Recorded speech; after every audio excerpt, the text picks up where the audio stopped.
Hello everyone, welcome back to my channel. Pretty nice weather today, so hopefully you will enjoy some views from the outside.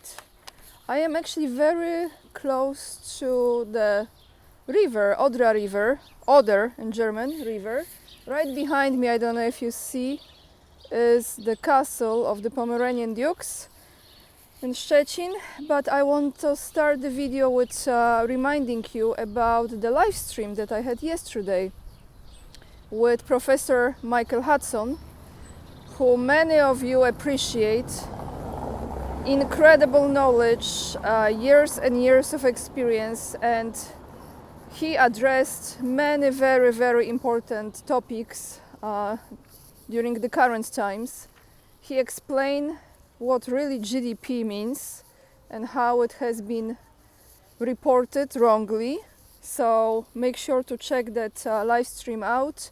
Is under the main category, YouTube channel main category live, is separate from the videos. And he said one thing, well, he said many great things, but one thing I written down to read you was such a good statement. The war in Ukraine is about Europe to be governed by NATO, isn't it?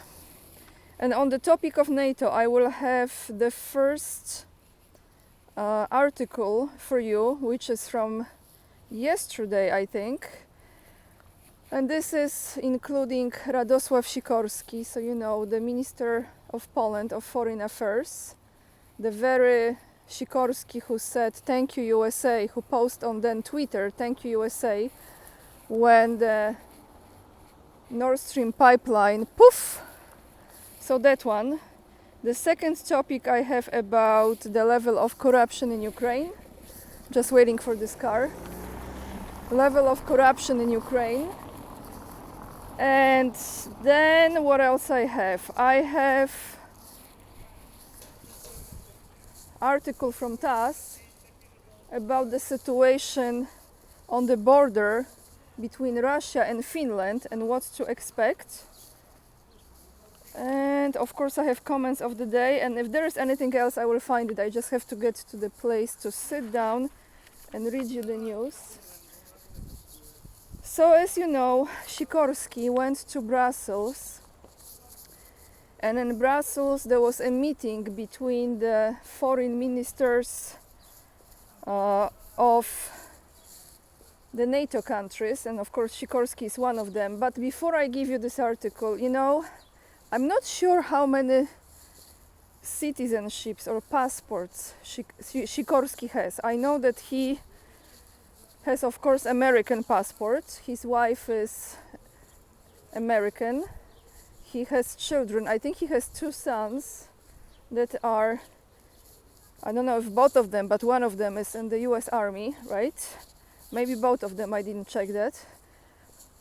I think he has Israeli passport as well.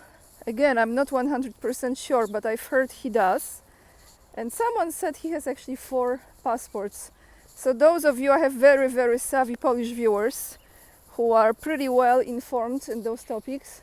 Please put in the comments down below if you know more about this, because in my opinion, he feels more American than Polish.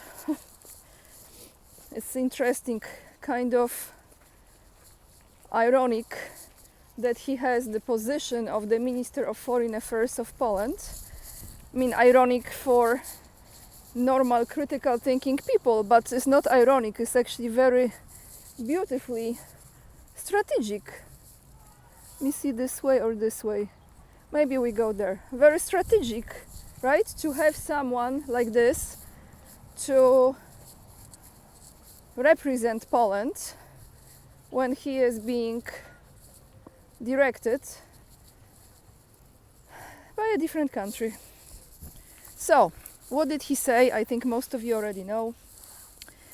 But I'm going to read you the entire article because those are very important things that are taking place. The title of this article is The War in Ukraine, Sikorski announces NATO mission. It's from Interia Wydarzenia. The link will be down below in the description box. An important NATO decision on assistance in Ukraine. Minister of Foreign Affairs Radosław Sikorski spoke about the details. Quoting Sikorski now, "We have decided to establish a NATO mission. This does not mean that we are entering a war." The head of Polish diplomacy noted. You know, every time they describe those people as they hold positions of diplomats, but I think holding the position and being a diplomat, it doesn't go together in many cases, in majority of cases.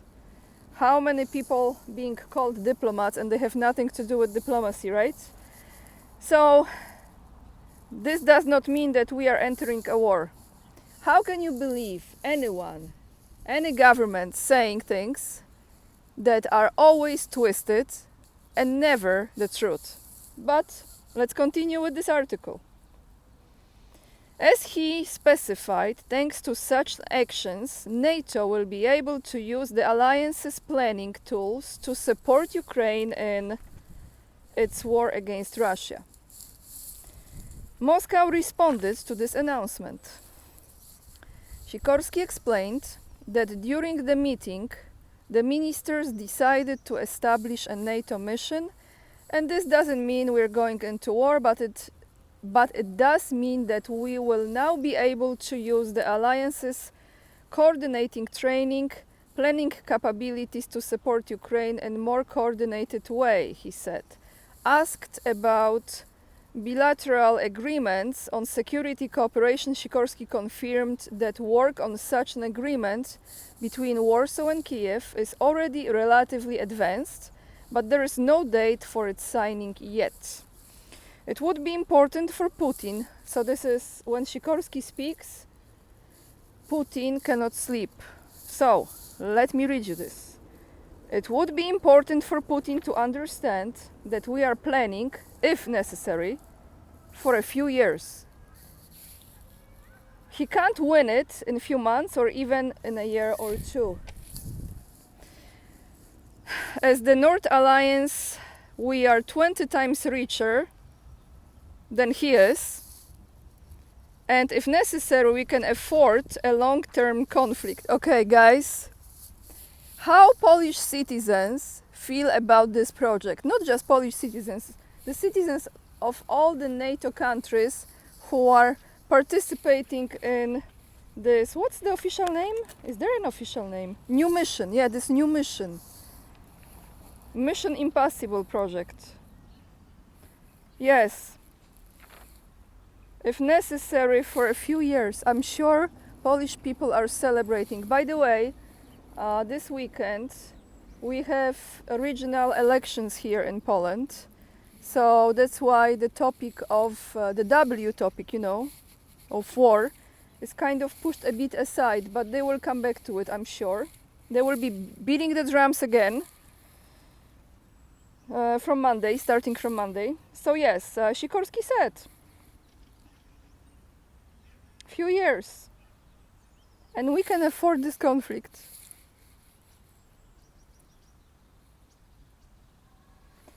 $100 billion, it's a lot of money. I think a political signal would be important if we are to pay for it fairly and proportion to GDP.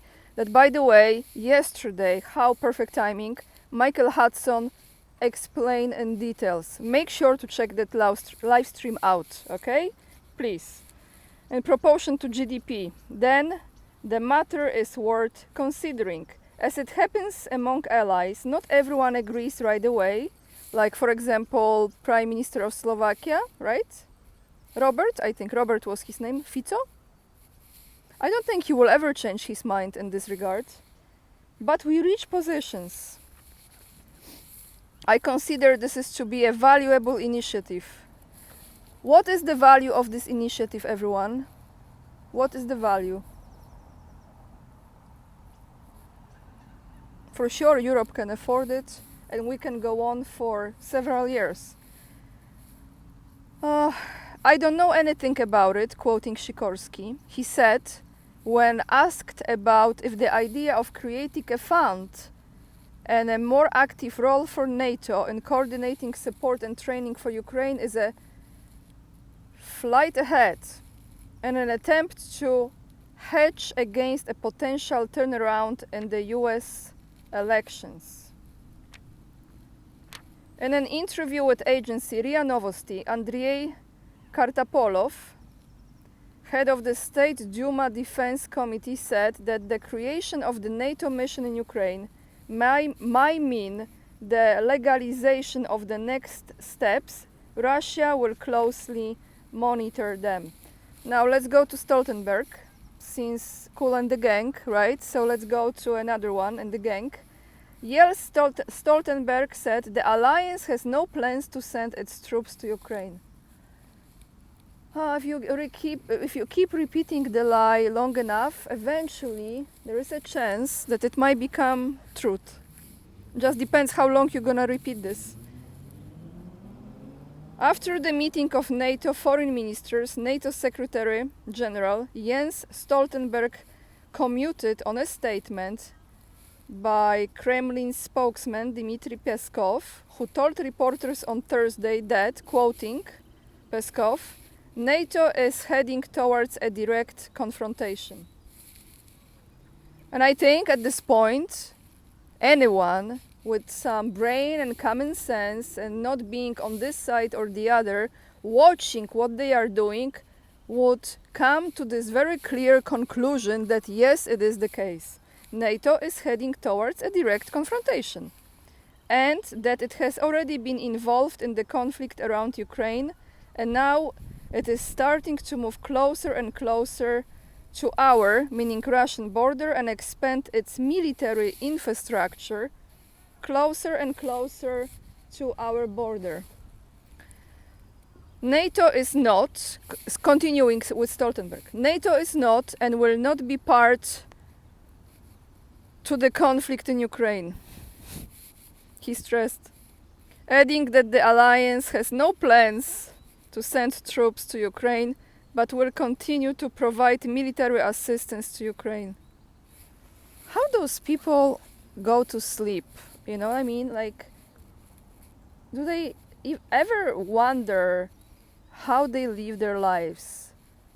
How they operate in their lives? With lies, right? But how they live with it? How they live with themselves? He reminded that it was Russia that attacked Ukraine, and Ukraine has the right to defend its territory. Self-defense is legal, and we as an alliance have the right to support Ukraine. Okay, enough with Stoltenberg. Meanwhile, yesterday I posted on my community page a very cool video in which I'm going to read you what it says. It's about the level of corruption in Ukraine. Just, of course, part of it, because it's like there is no end to this rabbit hole. You keep on going down and down and down into this rabbit hole, and you follow the money and follow the money, and then I don't know where you end up ultimately. So meanwhile, in Ukraine, study done by Ekonomiczna Prawda. Prawda in Polish and Russians means truth. I mean, this is just like a joke when you hear some Ukrainian Pravda here, anyway, exposes so-called public Ukrainian servants. And so, senior Ukrainian officials have been caught, I don't know this word, so if I mispronounce, please have some mercy over me, minting, M-I-N-T-I-N-G, money, amid raging war with Russia. Ukrainian media claim that officials procured new assets such as vehicles and real estate. Group of 2,200 public servants bought 721 cars, 268 apartments, and 90 homes since the start of the war. So here I'm wondering, these 268 apartments, how many of them are actually physically in Ukraine? And second, the 90 homes, does this include probably like how many mansions Zelensky has? And the latest one, so many of you keep on posting this in the comment section, that Zelensky bought King Charles' property that I believe King Charles used to own with Princess Diana. I actually, you know, Princess Diana is one of the very few people who I keep very highly in my opinion. I have a lot of respect for this woman. No one is perfect, but Princess Diana, that's like another frequency human being to me. So I wonder what she would think about this, right? The second half of 2022 reportedly saw the highest acquisition in all three categories. However, there was only a small drop in the rate of purchases after the time. The Ukrainian officials also managed to boost their ownership of liquid assets. Their assets increased in the form of cash and bank deposits, but by nearly a quarter. A $6 million increase was reported, with the United States dollar being in the most popular currency. So if the dollar drops, drop it like it's hot, what's gonna happen? I think they forgot about those boats. There are so many boats. Yeah, there are many other objects they forgot, but this is despite several Ukrainian officials not disclosing their assets accurately. The data released is only as per the mandatory financial disclosures by public servants, analyzed by the Ukrainian business news site Ekonomiczeskaya Pravda. So, those were just released by mandatory financial disclosures. So many were not even provided. Many informations were not provided. So guys, this is what's going on. Still related to Ukraine.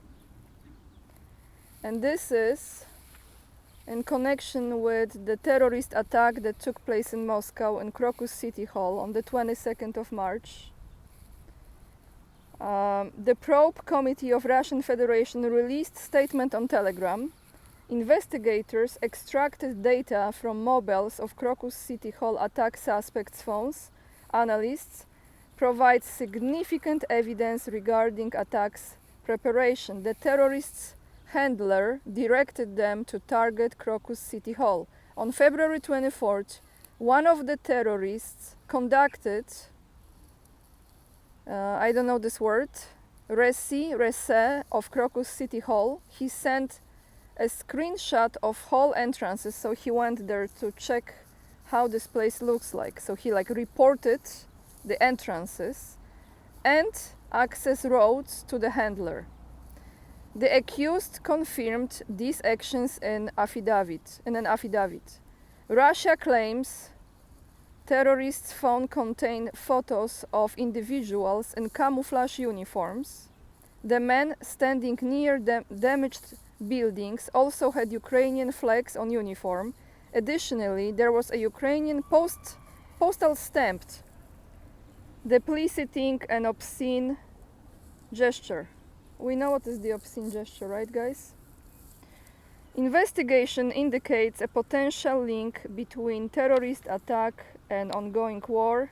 Russian efforts aim to ascertain the involvement of Ukrainian special services. Ukraine already cited Moscow attack as Russian weakness, and at least 144 people lost their lives and over 500 people were injured in Moscow terror attack.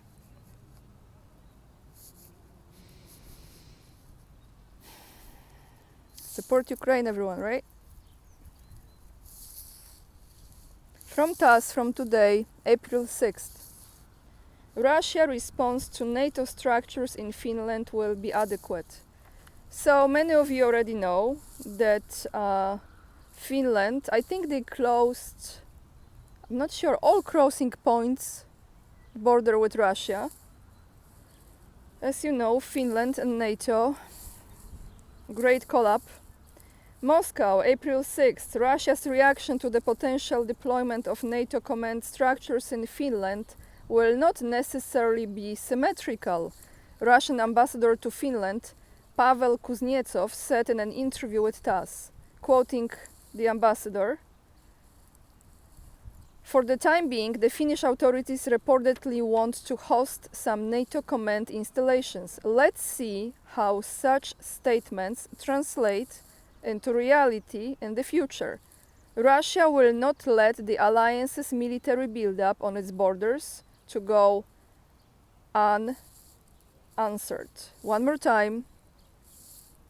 Russia will not let the alliance's military buildup on its borders to go unanswered. Based on our national security interests, the response will be adequate, but not necessarily symmetrical, he said. Everyone recognizes that such decisions will now be made in Washington and Brussels rather than Helsinki. However, it is unclear how Finland's refusal of many years of military non-alignment and the loss of a significant part of its autonomy in terms of security and external politics can help safeguard its national interests, the ambassador noted. According to Kuznetsov, at the moment there are no plans to station foreign military bases on permanent military contingents on the country's territory. Any plans and actions of the Finnish and NATO military are closely monitored and taken into account in our defense planning, he said. So I've said this many times and I say it again. Scott Ritter calls those countries Chihuahua countries. I will say those are just weaker countries that will be used in the process of escalating this. But of course NATO will never go into Ukraine. And of course they are not planning to send the troops. And yada yada yada yada. However, Poland, Sweden, Estonia, probably Romania also will be those first countries, in my opinion, to be sacrificed. I have two comments for you. The first one is from the live stream with, actually both are from the live stream with Michael Hudson. I've asked my Russian viewers to respond to what Michael Hudson said about when the Soviet Union has ended. Professor Hudson said that he wished that the government would then give the citizens the apartments, and someone commented here, Alex Lazar, he said, they did give the people the Soviet apartments they lived in. It was called privatization. My grandma got her apartment that way. All she had to do was file paperwork. It was previously her apartment. Previously it was state property, and then her apartment became her property. And actually one of my friends in Moscow, Andrei, also talked about it. I remember that. So yes, people were given the apartments. I don't know how many people, but I've heard of it too. So thank you for this comment. And the second comment is, and I really apologize if I mispronounce your name on YouTube, Franciso Enciso. My rent is higher. My cost of borrowing to buy a car or a house is higher. Food cost is higher. My debt increased. All of that is calculated as an increase in GDP, according to neoliberal logic. I should be grateful because the economy is growing, GDP increased, and my per capita GDP is higher. And this is exactly what in the beginning of my live stream Professor Hudson was explaining. He was explaining what those GDP numbers really are. And I think you will really appreciate that knowledge that he shared with us, with the audience, because not all of us, most of us are not the experts in economy, and what they tell us is again a twisted data, and it's not true. So guys, that's all I have for you today. I would really appreciate if you join me on Locals. I repeat this over and over again because you never know with YouTube, and it's so easy. Just go down underneath this video, you have the link to Locals. Join me there. You don't have to support me if you don't want to. If you choose to, I appreciate very much. You also have my mailing list. Join it for free. My Instagram you can follow as well. And if you choose to support my work, the best way to do it is via Locals. donating to my fundraiser, PayPal, or becoming a member of this channel. And that's all I have for you. Lots of love, and remember, we are the leading edge and we are saving humanity.